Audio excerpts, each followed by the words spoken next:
وزیرآباد میں خان صاحب کے اوپر ایک قاتلانہ حملہ کیا گیا جس کی وجہ سے ان کو بڑی شدید جو ہے انجریز آئیں. ایف آئی آر دی گئی وہ مدعی کے قوائف کے مطابق نہیں دی گئی. اتنے بڑے سہنے کے باوجود بھی ہم نے مارچ کا آغاز اسی جگہ سے کیا جہاں پر گولیاں لگی تھیں. یہ حکومت جو ہے یہ عوام کا ووٹ لے کے نہیں آئی, یہ تو لوگوں کا ضمیر خرید کے آئی ہے. چیئرمین پاکستان تحریک انصاف عمران خان نے 26 نومبر کو ایک دفعہ پھر سے کارکنان کو راولپنڈی میں جمع ہونے کی کال دے دی ہے. اس حوالے سے کارکنان کی جانب سے تیاریاں ہیں ان کا بھی آغاز کر دیا گیا ہے.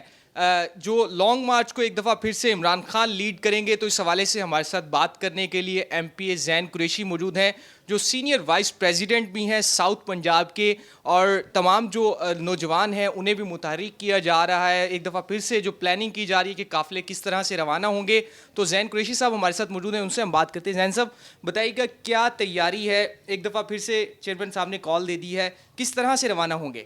25 کی رات کو 11 بجے لال حویلی ریسٹورنٹ ہے ملتان بائی پاس, قادر پورامہ بائی پاس کے اوپر, وہاں سے انشاءاللہ ملتان ضلع کا قافلہ نکلے گا اور اس میں تمام ہمارے M N As M P As district کی ہماری ساری تنظیم اور اونماز بپی صاحب جو کہ ہمارے ساؤتھ پنجاب کے پریزیڈنٹ ہیں, ان کی قیادت میں ہم لوگ یہاں سے نکلیں گے اور انشاءاللہ 26 کو خان صاحب کے ساتھ حقیقی آزادی کے لیے پنڈی میں جوائن کریں گے. اچھا زین قریشی صاحب, جیسے کہ ابھی آپ نے بتایا کہ عمران خان صاحب پر جب حملہ ہوا تو اس کے بعد ایک دفعہ پھر سے لانگ مارچ کو شروع کیا گیا.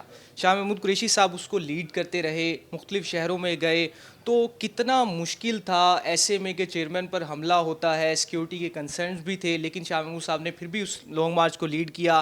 ہم نے مارچ کا آغاز اسی جگہ سے کیا جہاں پر گولیاں لگی تھیں, اسی جگہ سے کیا جہاں پہ حملہ ہوا تھا, اور لوگ پہلے سے بڑھ کے زیادہ آئے. حکومت کی جانب سے تھریٹ الرٹ جو ہے وہ مارچ کے لیے جاری کیا ہوا ہے سیکیورٹی اداروں کی جانب سے. ایسے میں سیکیورٹی کو کس طرح سے یقینی بنائیں گے, کیا مطالبہ کریں گے؟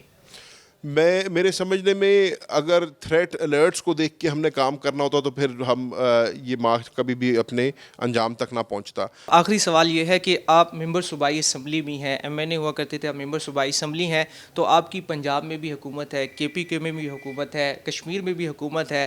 اگر حکومت سنجیدگی سے مطالبات کو نہیں لیتی یا الیکشن کی طرف نہیں جاتی, ایک ہی مطالبہ ہے, تو یہ جو اسمبلیاں ہیں پنجاب کی, کے پی کے کی, کشمیر کی, انہیں تحلیل کرنے کا آپشن موجود ہے؟ یہ جو امپورٹڈ حکومت ہے, اور ہم پہلے دن سے کہہ رہے ہیں کہ یہ حکومت جو ہے یہ عوام کا ووٹ لے کے نہیں آئی, یہ تو لوگوں کا ضمیر خرید کے آئی ہے. یہ ڈالر اور پیسے کی استعمال کر کے آئی ہے, یہ سازش کر کے آئی ہے, تو اس کے پاس عوام کا مینڈیٹ نہیں ہے. عوام آج بھی مینڈیٹ عمران خان کو دے رہی ہے, ان ضمنی الیکشنوں میں دے رہی ہے.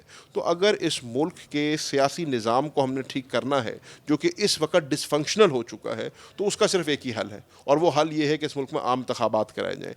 جی ہمارے ساتھ موجود تھے ایم پی اے زین قریشی جو سینئر وائس پریزیڈنٹ بھی ہیں جنوبی پنجاب کے.